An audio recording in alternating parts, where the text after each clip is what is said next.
আসসালামু আলাইকুম, চ্যানেলে সবাইকে স্বাগতম। আশা করি সবাই ভালো আছেন।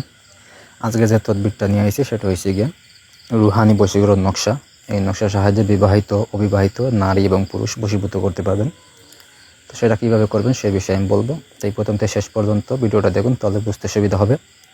ওই রকম কাজ যদি আমার সাহায্য করা নিতে চান তাহলে যোগাযোগ করবেন সাইটে দেওয়া নাম্বারটা হচ্ছে 0170-991-4387। এই নাম্বারে ইমো, হোয়াটসঅ্যাপ বা সরাসরি যোগাযোগ করবেন। যে কোনো কাজ বা যে কোনো পরামর্শের জন্য যোগাযোগ করবেন অবশ্যই।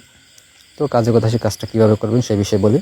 এই যে নকশা আছে, নকশাটা লিখবেন হচ্ছে বুঝ পাতা অথবা হরিণের চামড়ায়। এই দুটা জিনিসের উপরেও আপনি লিখতে পারবেন। মোট 4টা তাবিজ লিখবেন।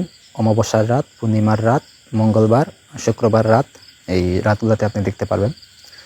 কালি হিসেবে ব্যবহার করবেন হচ্ছে জাফরান, মেশক, দুধের গাছের রস, গুরুচেনা, পেঁচার চোখ, কাকের রক্ত এবং চোখ একসাথে মিক্স করে খালি তৈরি করে ওই খালি দিয়ে লিখবেন, ঠিক আছে।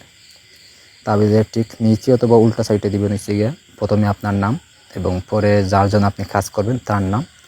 তা যদি অবিবাহিত হয় তাহলে বাবার নাম দিবেন দুজনে, আর যদি বিবাহিত হয় তাহলে স্বামীর নাম দিবেন, ঠিক আছে, দিয়ে লিখবেন। লিখা হয়ে গেলে আপনি করবেন কি, এই 4টা তাবিজের ভিতরে আপনার 4টা চুল দিবেন, মাথার চুল দিবেন, বগলের রুম দিবেন এবং নিচের রুম দিবেন। দিয়ে আপনি এটা সুন্দর করে বাঁধবেন মাদুলিতে ভরে। তারপরে আপনি একটা তাবিজ আপনি গোরস্থানে পুঁতে দিবেন, নতুন যেখানে কবর দেওয়া হয়েছে মানুষ সেখানে আপনি পুঁতে দিবেন। একটা শ্মশান ঘাটে পুঁতে দিবেন যেখানে মানুষ জ্বালানো হয়েছে সেখানে। আর একটা আপনার সঙ্গে ধারণ করবেন সবসময়, আর একটা আপনার বাড়িতে গাছের সাথে ঝুলাই দিবেন, ঠিক আছে। তাহলে যে আপনার যে কাঙ্ক্ষিত ব্যক্তি আছে, যে হোক, নারী হোক বা পুরুষ হোক, স্বামী স্ত্রী, শ্বশুর শাশুড়ি যেই হোক, বা শত্রুর বউ হোক বা শত্রু হোক, সে আপনার প্রতি বশীভূত এবং বাধ্য হয়ে যাব একদম, ঠিক আছে।